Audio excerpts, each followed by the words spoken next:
Today we're talking about a practice technique that you can use in your playing and should help you improve if there are specific problem areas that you have. Hey, I'm Schanno Johnson. If you don't know me, I'm a musician, composer, producer, and I make videos about all that fun stuff, music composition, music production, so make sure you hit that subscribe button to see videos like this in the future. What is this practice technique and how do we use it? Practice technique is isolate pieces of technique or specific areas of a song. What I mean by this is if there is a specific technique that you have trouble with or a specific part of a song that you have trouble with, just play that tiny part of the song. No matter how small it is, just play that specific part of a song. So let's use an example for guitar. You're learning guitar. You're having trouble switching between a G chord and let's say a D7 chord or something. If those are the two things that you struggle with, don't practice strumming. Don't practice anything but switching between those chords. And what I mean by this is you literally put your hands in a G major shape and then into a D7 shape, then back to a G major shape, back to a D7 shape, and so forth. You just practice switching between those chords. Now, you need to remember when you do this, if it's something like guitar, you need to make sure you know the proper position for both of those chords so that you don't practice incorrectly, right? If you have trouble letting all the strings ring out, then maybe strum the chord, individually play the strings, make sure you can hear all of them, lift up your fingers, press them down on a D7 shape, do the same thing. Make sure you can hear all of those strings. If, though, you know how to play each of those chords and you know, right, the proper way to make sure that all the strings will be ringing out and all of that, if you can be aware of that, then don't practice letting the strings ring out. Because as you do this, you're sort of wasting time practicing something that you already know if you end up doing that. You want to try and get as minuscule and as minute and sort of granular as possible when you do this technique because it can improve your playing so much more efficiently and a lot of times more quickly the more granular you get. So let's go through a couple other examples. If you're playing guitar and strumming is difficult or a specific strumming pattern, you don't even need to hold the guitar to practice that strumming pattern. Just practice it strumming in the air or on the side of your leg, your thigh, if you want to feel some type of resistance that you're sort of hitting. Or mute the strings on your guitar and practice it on your guitar, right?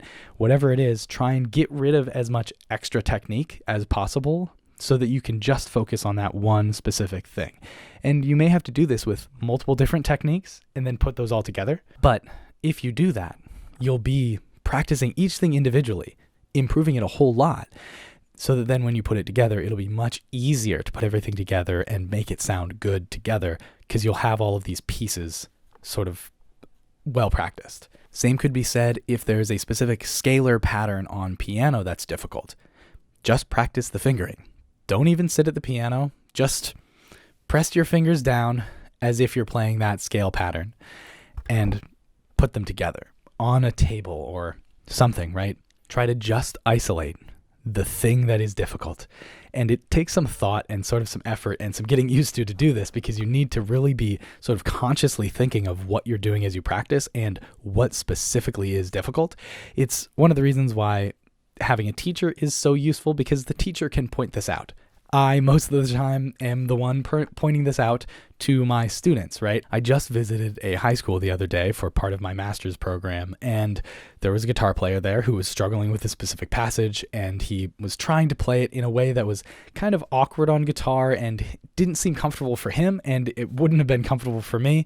And given that I've been playing guitar, for I think almost 20 years at this point, I've been playing guitar for a long time, and he was a high school student, I sort of stopped him and pulled him aside, and I said, hey, look, try this. I showed him on guitar, and then I described it to him, and I showed him how to play it, and I was like, just practice it really slowly at first, just get the motions, and maybe practice these two things separately, and then try and put it together. He did that, and afterwards, he came up to me, and he was like, thank you so much for that help. He was like, I think you may have changed my life.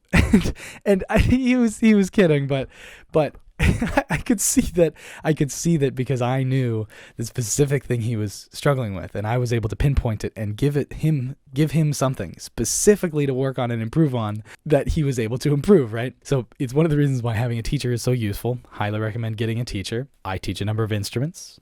hit me up if you need some lessons. I do them online. But this isn't just a complete ad for me. This is also a useful practice technique. If there's a specific rhythm that's giving you trouble, clap it, tap it, sing it. Then put your fingers on your instrument. Practice just moving your fingers to the rhythm. And then practice playing it. And do all of these things separately. You don't have to do them for a whole long time. Sometimes you can do this for maybe a minute. This is what I do, is I'll do this for literally just a minute. And at my point in my playing, often that's enough, right? Maybe it'll take longer if there's more stuff you have to do this with, but often short, very concentrated efforts can help a whole ton. Even if it's just 5 minutes of concentrated effort on this one specific technique. A practical way to do this is to get a timer on your phone, set it for 1 to 5 minutes, and just practice that specific thing. This is what I have my students do in lessons. I've done this on basically every single musical lesson I have taught in private lessons, right? Individual lessons, is set a timer, have them do this technique. So I've done this with guitar, piano, ukulele. I've done it with my orchestra students at the youth orchestra I conduct. I've done it with voice and drum students. I've done it with literally every student that I've ever taught, basically, because it's so incredibly useful. Put on a timer, practice just that specific thing. And the times I've done this in the lesson, I make a very big deal to point out how uncomfortable it is for them to do it now. And I try and get them to sort of be aware that, oh, this is uncomfortable. This doesn't sound good now. I have them do this for 1 to 5 minutes. And then I ask them, does it feel more comfortable? Or I try and get them to pay attention to, is it different now when they play it, right? And almost always they are amazed by how much better they are with it, right? They're amazed by how much faster they are switching chords, for example, on guitar or ukulele, or, how much better they are with the coordination on drums or piano, right? You're focusing so much on that one tiny detail in the music and in your playing that you get better so much at that one thing. You're just practicing that tiny, tiny detail. And then when you practice it so many times repeatedly, you get a whole lot better because you're not worrying about any other stuff. You're not playing any excess music. You're not starting the song from the beginning. You're starting it from, chord 30 and then playing to the chord 31. Let's get into some examples of how I've done this in my own playing. So there were 2 different examples that I have. One is a guitar gig that I played a while ago, and then another is a place I used to work as music director on piano. So first one, guitar. I was playing this gig on guitar. It was some rock band that I was playing with, and there was one weird chord shape that I hadn't really played a whole lot. It was like an A-flat augmented shape, which not super common, definitely not common in rock music. I've played an A-flat augmented 7, or just a augmented 7 shape, but without including the 7th, that shape was one that wasn't super comfortable and wasn't super familiar for me. So I couldn't switch quickly between the previous chord, that chord, and then the chord afterward, the subsequent chord. So what I did was I sat in my room before the gig, before the rehearsal. I played the first shape, second shape. Just put my fingers in the shapes, right? Back and forth, back and forth, back and forth, back and forth. Maybe did that for 2 minutes. Then I started on the A-flat augmented chord, went to the next chord, that shape, back and forth, a whole bunch of times. And after that, I could switch between the chords easily. Now, I've played a ton of chords on guitar, so me learning a new chord shape like that is going to be pretty quick. If you're more of a beginner, it might take a little longer, but you should still notice a noticeable difference in how quickly you're switching between the chords. If you do that, you're just isolating that specific chord. And when I did this, I didn't strum them at all. I didn't hear any of them. I sat there, I held the strings on my guitar, and just got my fingers in position and switched between them. That's it. That's all I did. I switched between the chords, and it helped so much, where I was able to play that gig, play that chord change, and it sounded fine. The other example is I was working as the music director at a youth theater program on piano and directing students playing a whole bunch of different musicals. Total, I did 8 musicals. It was a whole lot of fun. And the musical that we were doing was Seussical the musical. And at the beginning song, the opening number, there is sort of this left hand, like bluesy line that you play in octaves, and then the right hand is just hitting an octave and a fifth on C, I think, and then it goes around to a couple different keys. But the left hand part is really syncopated. The right hand part is just quarter notes. Now, I have some hand independence on piano, and I'm pretty good on piano, but playing left hand quickly and right hand slowly is for some reason something that I am not great at on piano. So when I tried to do it, I couldn't really play that at all. I couldn't sight read it. I could only get the left hand to sight read. So what I did for the next rehearsal, because I wasn't given the book before the first rehearsal, was I sat in my car on the way to the gig at red lights. I tapped out the rhythm in my hands because I knew it wasn't individually that was the problem. It was the coordination that was the problem. So at red lights, I would sit hands on my lap and I would just tap out the rhythm as if I were playing. I wouldn't worry about what notes I was playing or even pretending that I was playing any notes. I just worked on the specific coordination of that specific rhythm. And this part of the song was maybe 2 measures, so I could do it pretty easily. So I had a 20-minute commute time from one place I was working to this other place at the theater.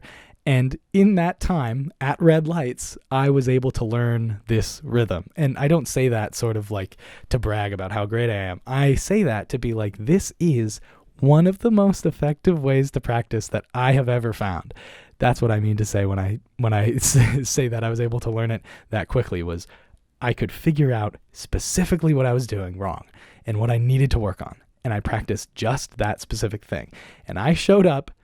I didn't ever practice with the piano. I never played it on piano. I just practiced that rhythm. I showed up to the rehearsal and I played through that number easily in all of the different keys. I think it was 4 different keys that I had to play that specific shape and idea in. Didn't practice any of those keys beforehand. I knew the keys beforehand. I knew the notes beforehand. What I didn't know was the coordination. What I wasn't good at was the coordination. All of the other stuff about that specific part in the song, I knew. And I knew. I knew the rhythms. I knew the notes. I knew the keys. I knew whatever. I knew the octaves, the techniques or whatever. What I couldn't get was the coordination. And I knew that that's what I needed to practice. So when I practiced that, it helped me be able to play the rest of the thing. After having done that, I didn't ever have to practice that part at all because I had already practiced it. I'd worked on that specific coordination and I got it. So I say that to be like, this is so incredibly effective. I wish all of my students would practice this way because I think it will help you feel better about your time practicing. It'll help you feel better and more productive and sort of more comfortable getting better at your instrument. You'll know how to get better. You'll know how to improve. And knowing how to do that, I think, is sort of really empowering as a musician because then you sort of feel like you have some freedom of, oh, I can do this. It gives you a whole ton of confidence and freedom and like, yeah, sure, I'll learn how to do that. That'll be fine, right? You don't have the same like, oh man, I got to practice so much. I got to practice for 15 hours a day every single day in order to be able to do this by next week. It's like, no, you highlight the parts in the song that you know are going to be hard, that you know you're going to need to practice, that you know are not going to sound good the first time you play them. Just do those things. I've done that for musicals at that gig, right? I played, 8 musicals over the course of three years. And it was, at one point I was doing 4 musicals a year. There was one year where I did 2 different groups. So I did 4 musicals in one academic year. And it was a ton of music. And I had to practice a lot. And that's when I learned how to do this, was I needed to learn to practice as efficiently as I could because I didn't have time to practice every single piece from the musical. And there was one summer, I remember it was after my second year, I think I worked that same place. We were doing Mamma Mia, right? I looked through the book a week beforehand. I'd been given it more than a week beforehand, but I looked through the book a week beforehand and all I did was put Post-it notes on the songs. I rated them from easiest to hardest, and all the easy songs I never practiced. I showed up, I knew I could sight read them, right? I didn't have to practice them. I knew I'd play them well. The medium songs I looked through, I found the specific parts that would be hard. I played those. The hard songs had more parts that were difficult, so I made sure I looked at just those specific things, right? A lot of it was coordination, and a lot of it was me sitting, tapping stuff out on my legs in front of the piano, not even playing piano. This technique is something that if you use it well and you use it often, it will absolutely change your playing. And I'm not trying to sound like a salesman here, telling you it's the one trick to being better at your instrument, but it'll make practicing a whole lot easier. and a whole lot more fun because you'll feel much more accomplished when you do it. And it won't work for everything, but it will work for specific techniques, specific rhythms, specific coordinations, right? So I highly recommend you use it because it has changed the way I practice, at least, and has made me feel so much better about learning music, getting better at music. That is it for this video. I hope you enjoyed it. Hope you found it useful. Hope you learned something about music. If you did, hit that like button, hit that subscribe button. As always, thank you for watching, and I will see you next time. Peace.